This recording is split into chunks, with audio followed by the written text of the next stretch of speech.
The Halo universe is filled with wonder, mystery, and fascinating discoveries around every corner. With so much to explore, four friends decided it was about time that they boot up their consoles and discuss this universe that has grabbed their attention since childhood. JumperScape Audio kindly welcomes you to join them in the library.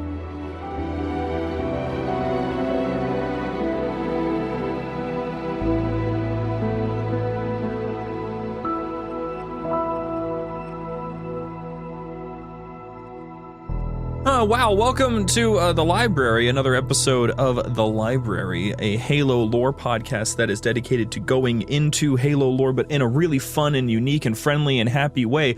I'm one of your hosts, Austin, but I'm also joined by my other hosts, Bryant, James, and Shane. How are y'all doing today?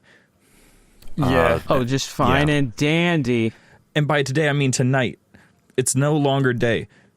This is my day. You know that. That is true. You're opposite, burn at backwards night. even. What time are these episodes getting released? These episodes get released I'm fairly certain that they're gonna get released around like noon on Wednesdays. Well, for them it might be day. Well, might be no, night. actually, no, it'd be Fridays, wouldn't it? I don't know. What are you talking about? This is a live cast. Thank you is for listening. We are live from Seattle, Washington. From Seattle. Random choice. No, not random at all. That's where Halo is being made. We're in the Space Needle. That's where Halo is being quote-unquote made. I've seen it, and I'm not going to lie. Space Needle looks awfully small when you actually see it in person. The pictures make it look a lot bigger. I've seen it, and not gonna lie, Space Needle looks awful. Who are you to judge?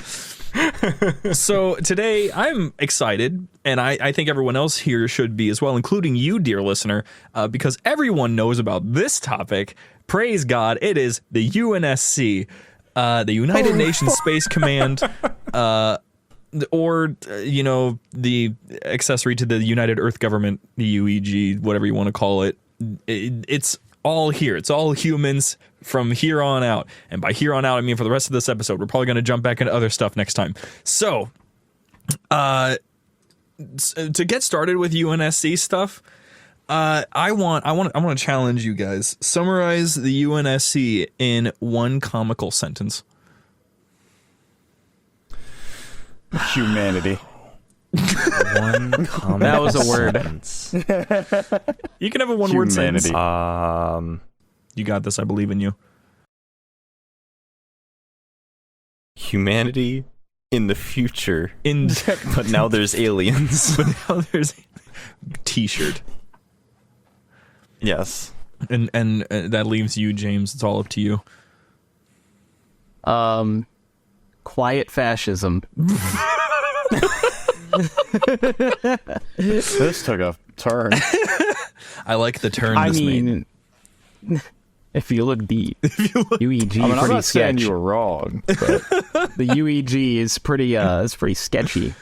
Yeah. Parts So, of it, anyway. the UNSC, they are the most well-known for being in every Halo game.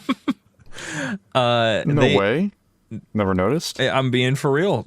Keeping it $150 with you. It I is thought those guys were. I thought they were just there to give you ammo. Sometimes, and you should treat them rightfully as that. It was a lot more than sometimes for me. The amount of Marines that have lost their lives because I needed ammo. Exactly. Ammo? See, my preferred way to do things now, even though I've killed quite a few Marines and I probably will continue to do so, my favorite thing to do now is to find a Marine that I know has a good enough weapon, find a power weapon, burn through that power weapon's ammo, then trade that power weapon to the Marine since he has a limitless pocket set. And he can just keep on I've reloading done, it. especially on Infinite, you take that Sentinel beam, Oh gosh. and then you just drive around on the Razorback with like 6 Oh, yeah. Marines, and Oh, you're, dude, by that you're point- literally unstoppable. People have found out how to sneak that thing into the Escharum boss fight. Did he last like 2 seconds? It's brutal. It's so brutal. Yeah. So the UNSC, it was formed a long time ago, because this was back, of course, when the United Nations became actually United Earth. So the Earth became a single entity.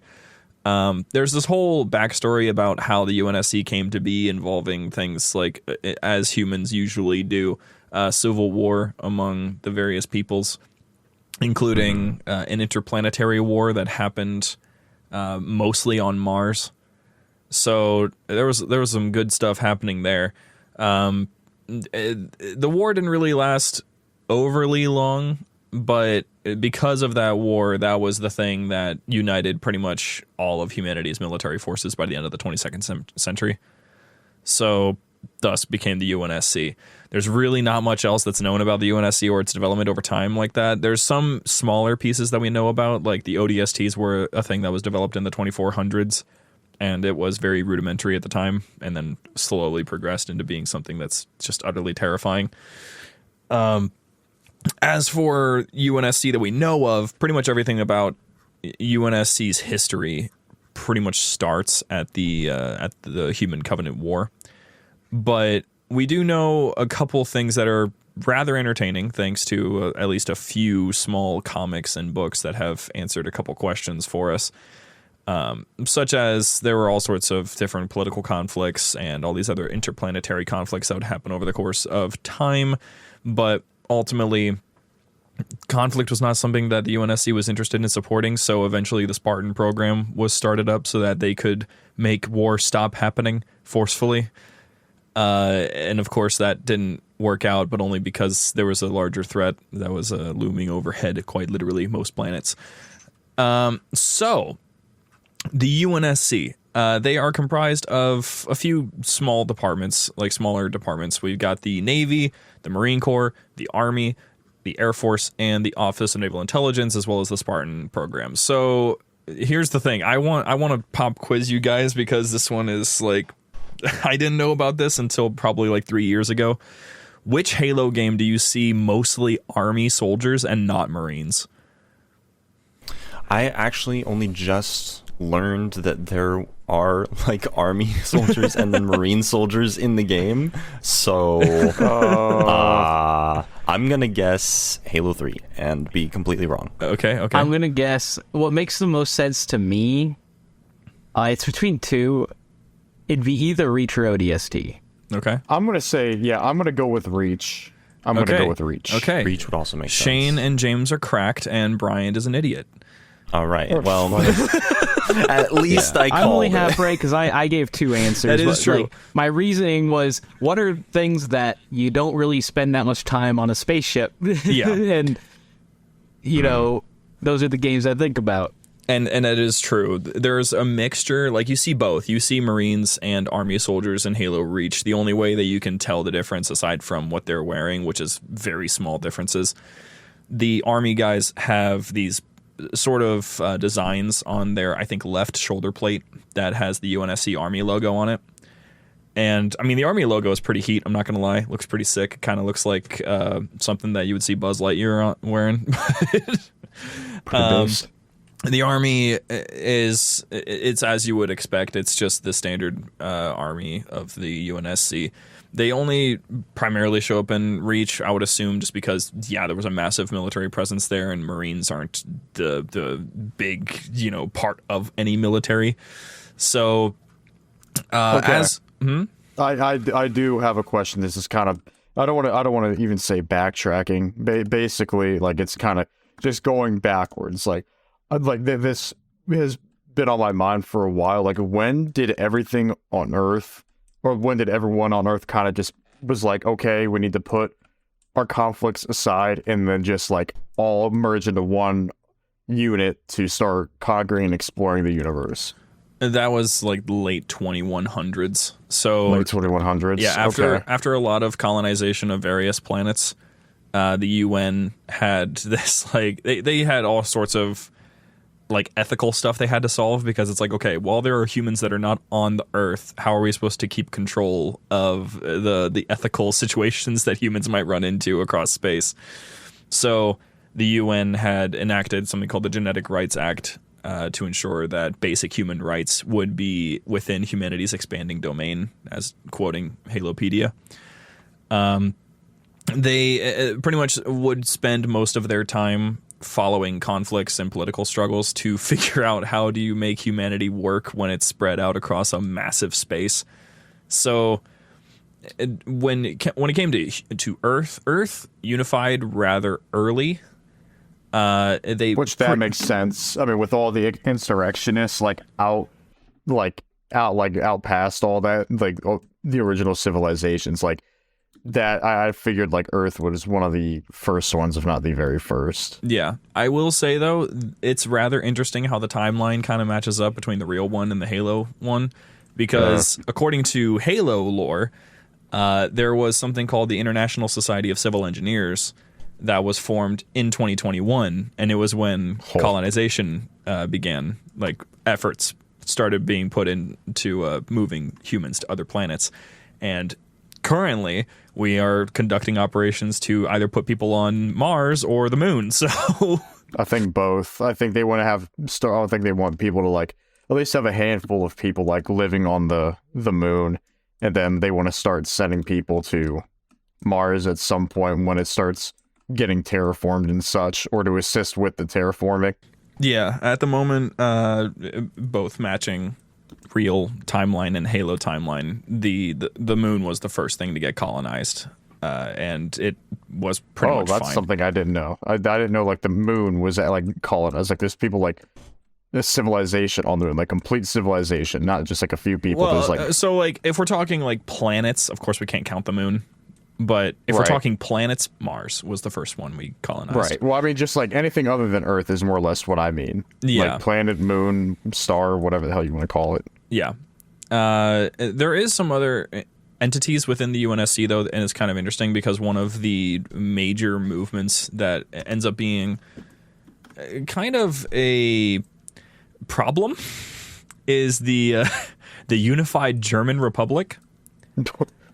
How many times do I have to teach you this lesson, old man? I'm just saying, in the 2160s, they tried to restart communism in space. It checks out. No, oh, no. Germany's cool. Sounds kind of base. There was a fascist movement, basically. And so UNSC didn't really vibe with that. So... Wow. Really? Yeah. So basically, United Nations had their national militaries eventually just kind of blend because they realized that there was a pretty large problem going on with very extreme beliefs on both the left and the right. And so there would be conflict, but then following this really crazy battle that happened on something called the Jovian Moons in 2160, where the Germans brought back blitzkrieging, by the way. Oh my god. The UN had delivered according to Halopedia, the UN had delivered the first space-deployed contingent of newly established Marines in 2163 on a mission to crush communist infantry encampments in the basin of Argyr Planitia? I'm going to assume that's how I pronounce that. I'm probably got that horribly wrong. Marking a turning point in space warfare through dedicated deployments of Marine forces in ground assaults and shipboarding operations that would follow during the war. So UN absolutely slaughtered and won that war with no problem due to that whole advancement in how we handle war. And following that conflict, that was when the United Nations had decided that it was time to blend all of their militaries together and form the United Nations Space Command. So following that, there would be a victory against other colonial authorities. There would be all sorts of growth happening within the colonial era, which was after all of the conflicts had happened. They decided that it was time to start trying to focus on colonies rather than military success. So things like the Shaw Fujikawa translite engine was developed in 2291. That's the first fast slip space engine that was developed for UNSC ships, and all sorts of other sort of branching out into the galaxy was happening at the time, including the development of Reach into a primary naval yard around 2492, which is also around when the ODSTs were developed. So pretty much when we had finally run into problems with the insurrection the insurrection really came in at a horrible time because we had already developed our military to be so wild. Our military was like they literally peaked. Like, yeah, and they did it. Like Innies did a good job of trying to pull some guerrilla tactics, but the problem is that UNSC don't usually care about guerrilla tactics and will just meet you with the same force. Thus, what happened with Operation Trebuchet. But just to clarify, I'm sure what that is. Operation Trebuchet took place I don't even know if it was. I think the end of it was probably just a few years before the end, like the start of the Human Covenant War. It didn't actually end. It just got put on hold. That is true. But it hasn't been continued to this day, so I usually just say it's ended.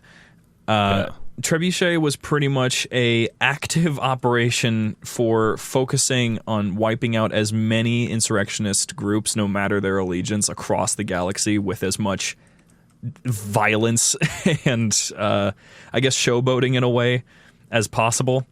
So display of power, I guess. It was not send good. A message. There were millions of deaths across the galaxy within a couple of years. They had slaughtered so many people, the UNSC. A really good example and a good story that is related to the Operation Trebuchet stuff was definitely at the beginning of Contact Harvest, that novel, because you get to see Johnson take part in one of the operations and subsequently fail because he missed, or was it that he missed or he couldn't pull the trigger? He couldn't pull the trigger because there was someone in the way. Yeah, that's what it was. He didn't want to kill a kid. Yeah, I think it was the kid. Yeah, like in the grand scheme of things, if you shoot through the kid and hit the person with the detonator, everyone lives and the kid will die.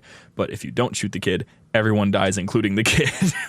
Yeah, so that was rough. Yeah, Johnson had to reflect on that for a little while. But Johnson is basically like one of the best characters in all of Halo. Yeah. Good thing he's dead. Anyway. Dude, spoilers. Good thing he's dead. So spoilers. Oh, I'm sorry. You're right. Sorry. I'm sorry. 13. What is it? It's no, not 13. It would be. Oh man, it's more than. Oh my gosh, is it? I was gonna say probably about 15. I'm thinking 15? right now. Quick reality check on how old you are. 16. I think it's 16 years. Oh gosh. Oh god. 16. We're old. Hold on. No. I gotta. Oh gosh. I can't put myself through the calculations right now just because I don't want to actually see the number. It's okay. I'll do it for you. No, gosh, please don't. It can't be 16. I'm gonna hope it's less than 16 years. But it is 16 years. Oh gosh. I hate it. I'm sorry I had to find out this way. So, oh man, that's gonna mess with me for a little bit.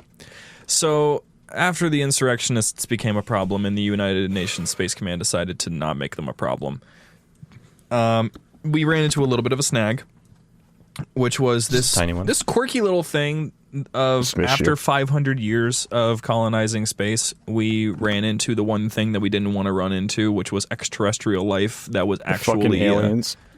Sentient and also had spacecraft. So and hostile and potentially hostile because we saw weapons and we're like, oh gosh. I don't know. I don't think there's any potentially about it. There was a potential. There was a potential that they weren't going to be hostile. That's why fighting didn't break out immediately. But it was definitely a oh no, this is definitely going to start a war, isn't it? So things kind of went out of hand. First and foremost, the Spartans were almost immediately deployed as soon as they were ready to go.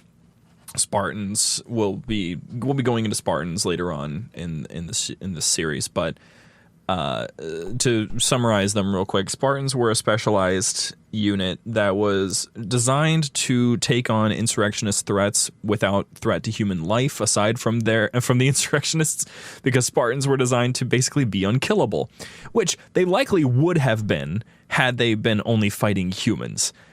But unfortunately, the Covenant were very much capable of killing Spartans. So technology with a Spartan.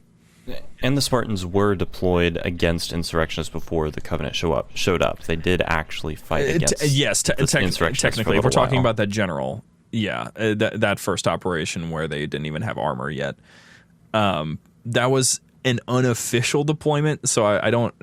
That's more like talking about it when we get into the Spartans, because when we're talking like official deployments, they were never officially thrown at human people, because that would not be good for the Office of Naval Intelligence bottom line. But I don't think they officially existed at that point. Well, some military knew they were a conspiracy. I think at least, of course, at least certain military forces were allowed. I mean, ODSTs knew about their existence, and they didn't have to really question anything, because I mean, they trained on the same station as the Spartan 2s, so that wasn't entirely unknown. But when it came to Covenant deployments, their presences were usually explained as entire units would show up, like Marines and ODSTs would show up, whereas it was usually just like 4 Spartans, and just let them do their thing. Spartans were probably the only reason why the UNSC stood any chance against the Covenant the entire time, though. Aside even from then, they were still getting smacked around pretty much the whole war. Yeah, the only other advantage that they had was the UNSC had some absolutely genius ship captains. Some of the tricks these guys pulled were ridiculous. Keyes is really notable, but the kind of things that Cole Protocol, I keep on trying to say Cole Protocol, but I'm trying to say Cole pulled off. The kind of things that Cole pulled off, or the kind of leadership that Lord Hood displayed during the Covenant War. These leaders, they were probably some of my favorites in any form of storytelling, just because you're listening to them and it's like, man, they have absolute confidence that this plan will work. I think the most applicable example that all of us will know about, except maybe James, Captain Cutter, which James does know about Cutter, but he hasn't played I watched the cutscenes like every other Halo fan that's not played that game. That's fair. I've watched the commercials. I know stuff, and this is how. Cutter is great. I really love Cutter as a character, just because the guy is like, he's the personification of confidence in a man. He's great. But UNSC did eventually, of course, win the Human Covenant War by sheer luck.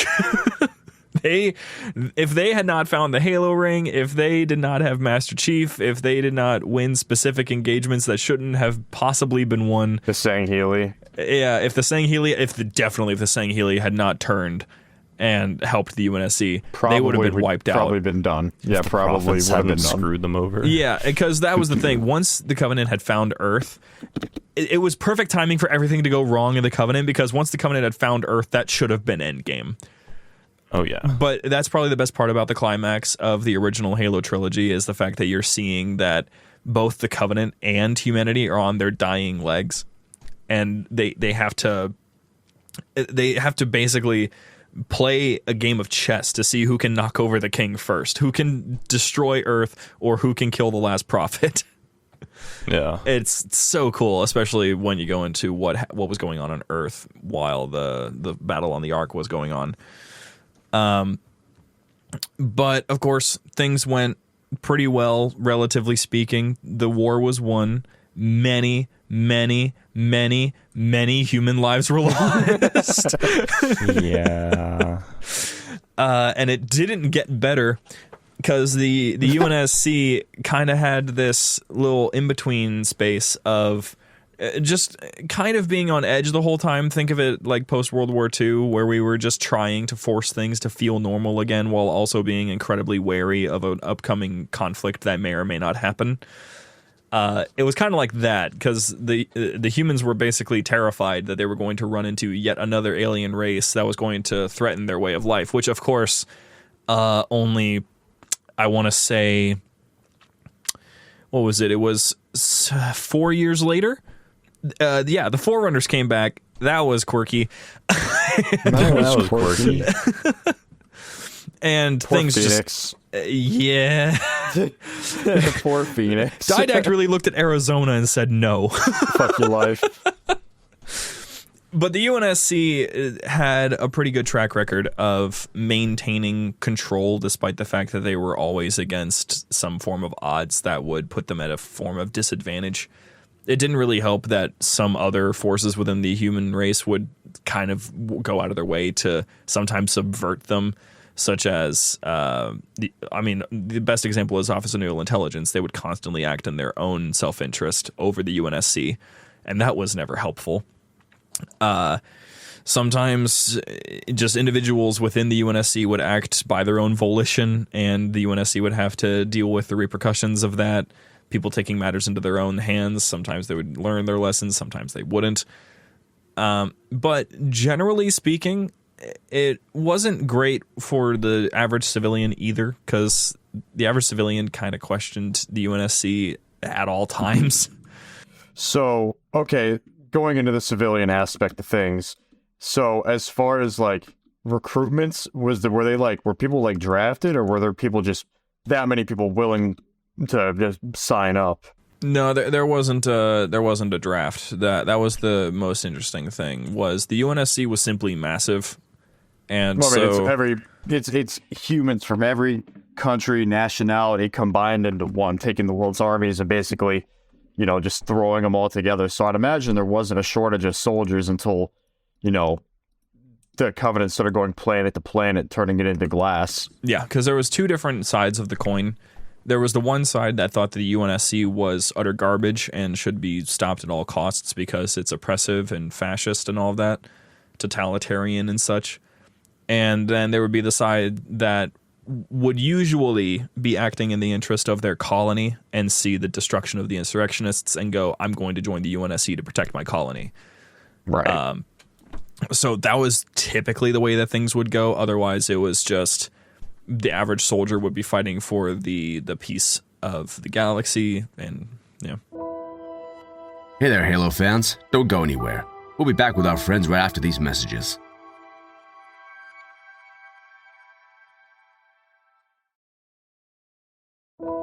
So kidnapping babies, all good. But drafting is where we draw the line. To be fair, the UNSC had no idea about the origin of the Spartans. That was all Oni. That's all Oni. The UNSC was just like, wow, it's wild that you just found like the perfect 25-year-olds to make these things happen. Halsey just quick glance under her struck a lock, huh? under her breath, like 25-year-olds. Huh? And Yeah. they're like, well, let me see, take off their helmets, and Halsey's just like, no. No. It's better for the PR shots. I don't think I will. There actually was. I don't remember what book it was. I'm pretty sure it was Silent Storm, where we had a little bit of a confrontation between a ODST. I think it was. I don't remember what rank, but he was a higher up, who eventually came to appreciate Chief. But at first, he didn't like Chief at all, because of what happened between Chief and those 4 ODSTs. Yeah. And all ODSTs hated Spartans by this point. So this higher up was telling Chief to take off his helmet because it was irregular, considering everyone else had their helmets off. Chief politely declined. And the explanation, you were getting Chief's thoughts in that scene, and Chief was basically just like, I can't let him know I'm 14. I can't let him know that I'm 14. I can't let him know that I'm 14. Yeah. And it was wild. It's so interesting because that's kind of where we see a lot of the repetition with the UNSC is it's constantly people trying to subvert each other or trying to hide something from one another, but all for the greater good because everyone wants the same thing. They all want to survive, but they all want to survive in different ways. So it's... or they have different ideas on what it takes to survive. Yeah. Or what's acceptable to do in order to survive. Yeah, and the insurrectionists, I don't think they ever hit it on the mark there. I think they were always in the wrong, considering the horrible things they were doing just to try to make the UNSC mad.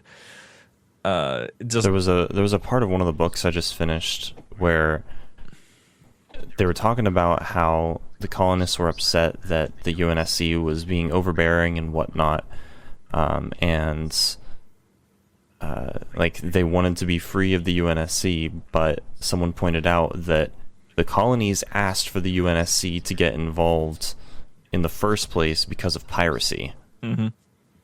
So it wasn't ever just like the UNSC being like, okay, we're going to come in and take over because we want to. They asked them to come in and help. Yep. And you have to, like, there's a price for help, and you have to be willing to pay it.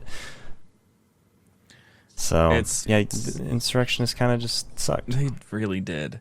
Although it's not surprising that the insurrectionists were like a thing. Again, we're going to be talking about insurrectionists sometime in the future, but this relates to the UNSC because of one major thing that they really sucked at, which was management. The UNSC were really good, like very good at taking care of the inner colonies. But when it came to the outer colonies, the UNSC was just garbage at it. They were terrible at keeping tabs on what was going on in the outer colonies. That's kind of where a lot of the plot elements of Hunt the Truth came from. Just because there was so much that you could do in the outer colonies. It was just a lawless land most of the time, made out of hundreds of colonies. It was too many to keep track of all at once, even for Oni.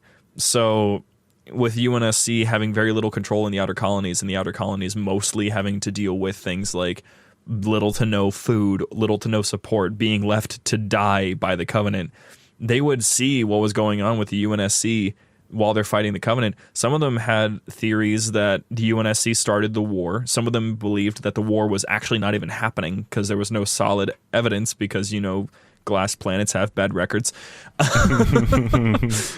or no records at all. Yeah. If you will. And they would be constantly questioning the UNSC's legitimacy and whether or not they were just using this fake war to establish control of just humanity. And so that would start a lot of the insurrectionist activity. But of course they were wrong, and they would be taught that they were wrong the hard way by getting bleemed by a spacecraft in space. Spacecraft in space. Yes. Make no mistake, it was in space. I don't want you guys to get this twisted. They are in space. Wow. You guys know Halo took place in outer space? I mean, technically some a of little it. bit. Some of it. Technically, some of it didn't, but yes, some bit. Some of it is space adjacent. But UNSC by this point is, well, I suppose you could say that it's just gone.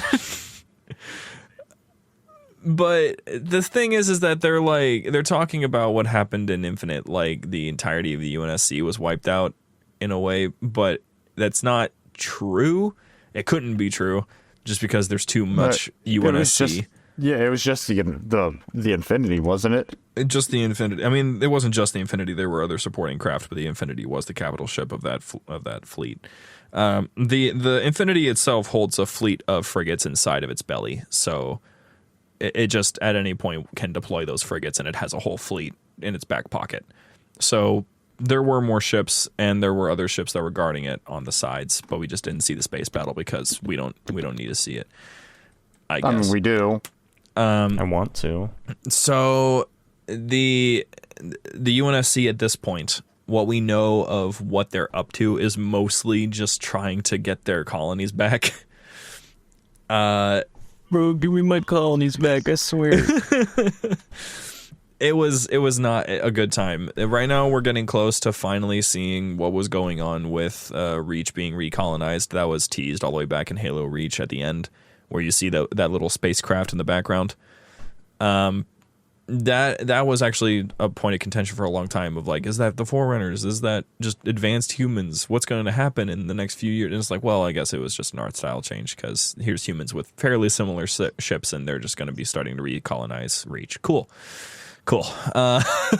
Yay.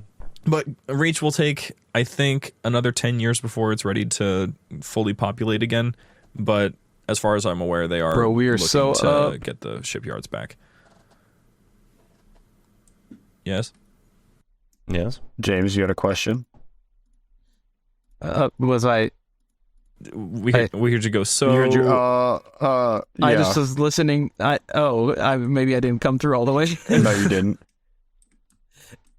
You said you were talking about Halo, how Reach would be ready in about 10 years, and I said, bro, we're so up. Already.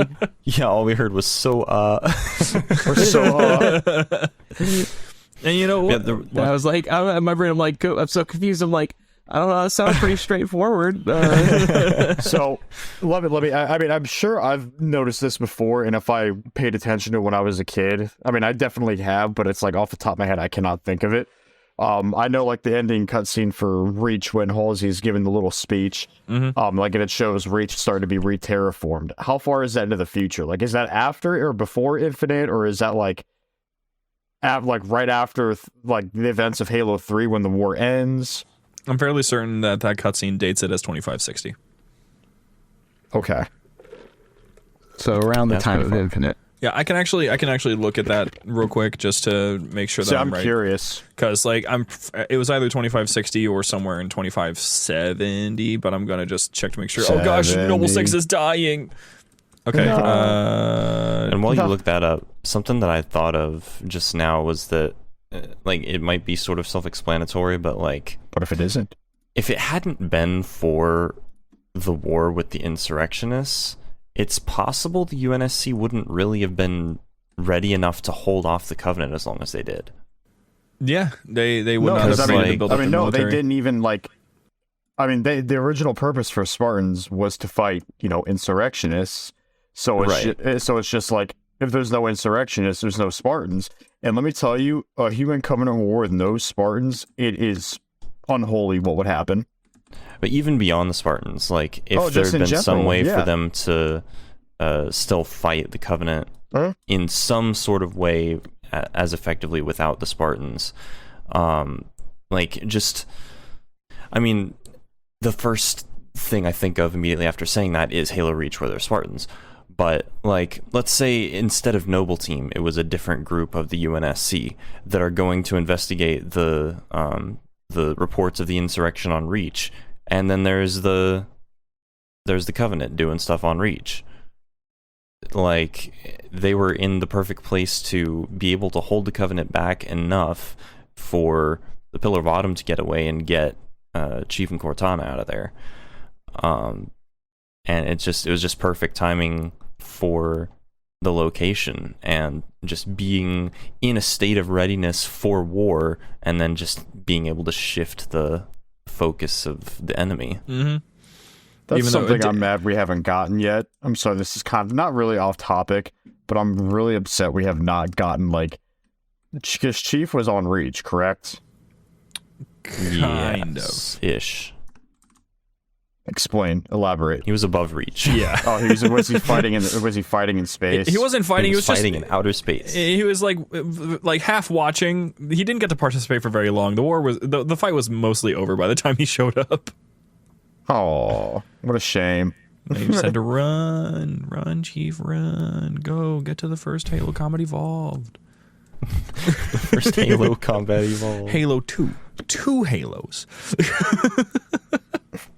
You take one, double it. Double it, pass it to the next person. Double it and give it to the next person. I did look at it, by the way. I was actually way off, kind of.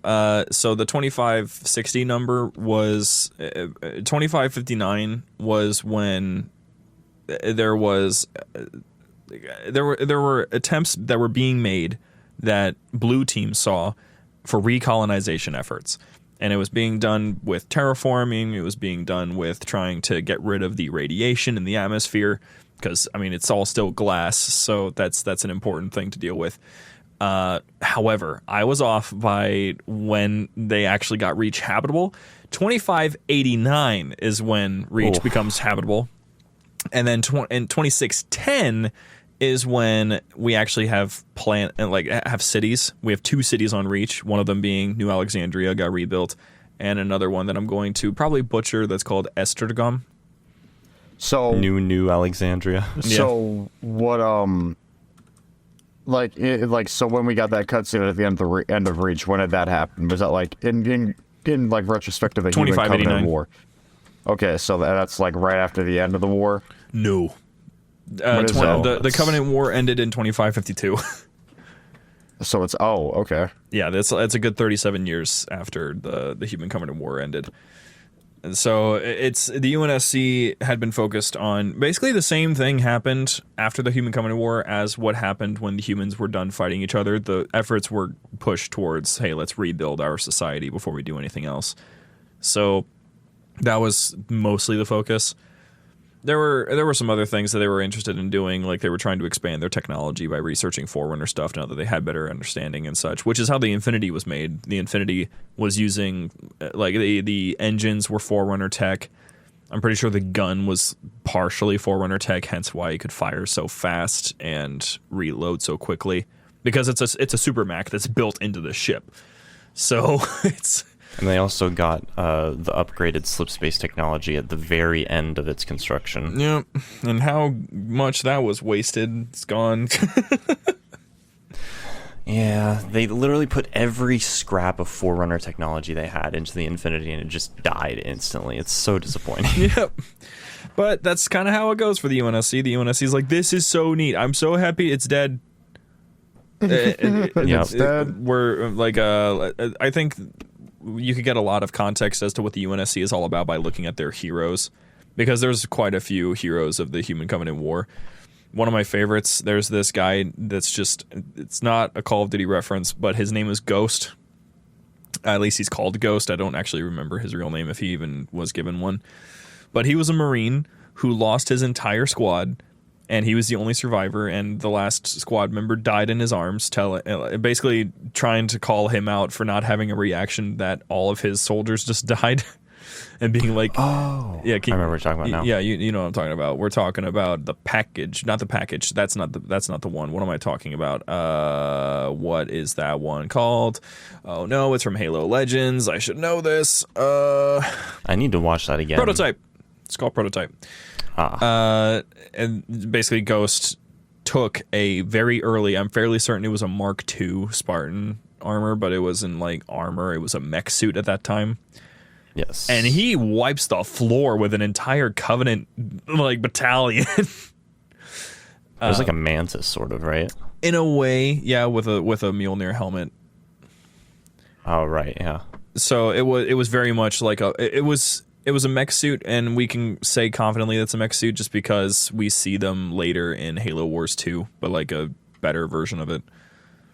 Yeah. So They play that again as well.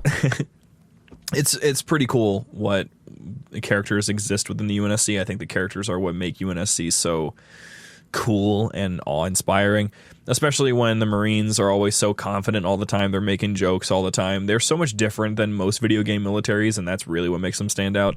What makes them stand out the most, though, is when they confuse the news. The news? The news. You guys have not heard this story? No. Oh, no. So here's the thing. The UNSC is real, kinda. The real name in our universe is United Nations Security Council. Yeah, Right. He knew that.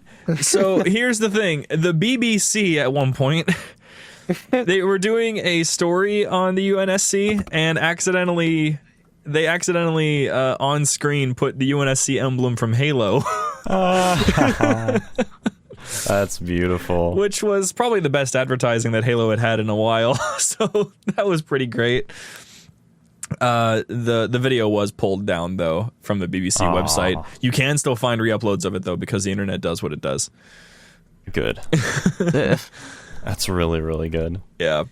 I'm upset because when I decided to say United Nations Space Security Council, I didn't realize that I briefly muted my Yeti. Oh, no. No. Well done. Okay, cut character. United Nations Security Council. Just cut that in. Yeah, I'll Just do that. cut Just no that problem. in. I'll cut that in. No problem. I got you. I'm not going to do it. I'm probably not. But the UNSC, their story kind of ends there for now with the recolonization efforts. There's really not much else that the UNSC has going on aside from, of course, their little pet projects that they do sometimes, occasionally. And also watching out for other threats, which now is the Endless, whatever that's supposed to represent. But I can say, though, the UNSC is very, very far from where ancient humanity is, and I have no idea if at any point UNSC is ever going to reach the level that ancient humanity was at, because they were one-to-one with Forerunners in a way. So if we ever reach that point, Halo will be in a very interesting state, but you know, that's just a theory, a game theory.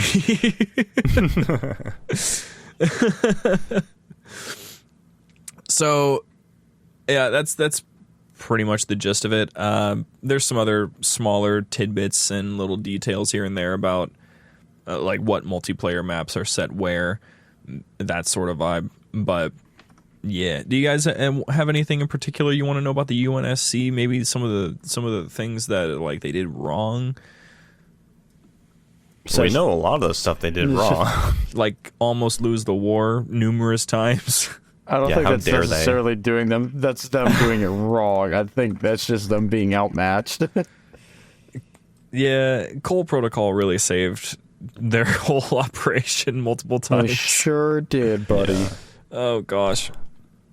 Well, if there's nothing else that anyone feels like they could add, I think that's it. Okay, that's it. That's the UNSC. That's them. Those are the guys. It is indeed them. them. Those are the men and women of Earth. Technically, everyone is identified as Earthborn. So, yeah, that's kind of where we're at with that one. Sorry. Yeah. Although I will say, I don't think I have a single episode that's lined up to talk about human colonies in general. Actually, no, I do. Okay. Well, I didn't know that. I guess I'll just... I didn't know I did that. I guess I'll just briefly be like, the UNSC does display a little bit of a problem with some form of elitism, just because UNSC is sourced from Reach and Earth. And Earth, I mean, Earthlings are known for being high society and bratty. So that checks out. No. So, yeah, never that. UNSC kind of has that vibe going on sometimes where they can pull rank to make something happen, like what happened in Forward Unto Dawn, where I don't even remember her name. She died, but she was like, you know, I'm getting on this fleet. My mother is in Fleet Comm. Your choice, Marine. Oh, yeah. And the Marine's like, yeah, I'll sacrifice myself for this one. And then she dies, which is good. Very cool. But the UNSC always has that going on. They always have some form of infighting happening somewhere. Someone has a problem with another guy from another division, from another squad. They always got something that's wrong, which checks out. The old saying, "I'm only human," really applies. Although I will say, there's another thing that's kind of funny, just a fun little tidbit before I end. I'm finishing up the Forerunner trilogy soon. And as I'm reading through it, there was a quote where the didact is talking, and he said the quote, "I'm only Forerunner," and I'm like, "Oh, that's funny. Oh, wow. That's funny. That's a good one." I only have abilities far all. beyond what you can even imagine. I'm only Forerunner after all. Okay, well, we thank you guys so much, guys and gals, so much for listening.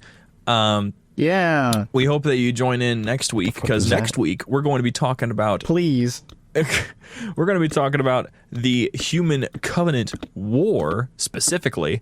So we kind of got into that today. Yeah, now that Just a little bit. we've talked about the Covenant, segue. we've talked about the UNSC. Now we're going to make them fight. We're going to take our action figures and smack them together. So... Every child's dream. That'll be something for us to really look forward to next time. I'm going to gather up so many of the individual events that happen, because this is going to be covering a lot of different layers, so expect a very fun and detailed episode. But for now, we're going to be moving on to our after show block. We hope to see you guys there. If we don't, that's fine. But if you wish to join us in the after show, please consider supporting our Patreon. It's really helpful. Helps us support the show, helps us support future shows, and overall, it gets you some pretty sweet stuff. So feel free to hop over there. Otherwise, if you're already subscribed, then we will be seeing you over there in just a little bit. So thank you very much for listening. Say goodbye. Goodbye. Goodbye.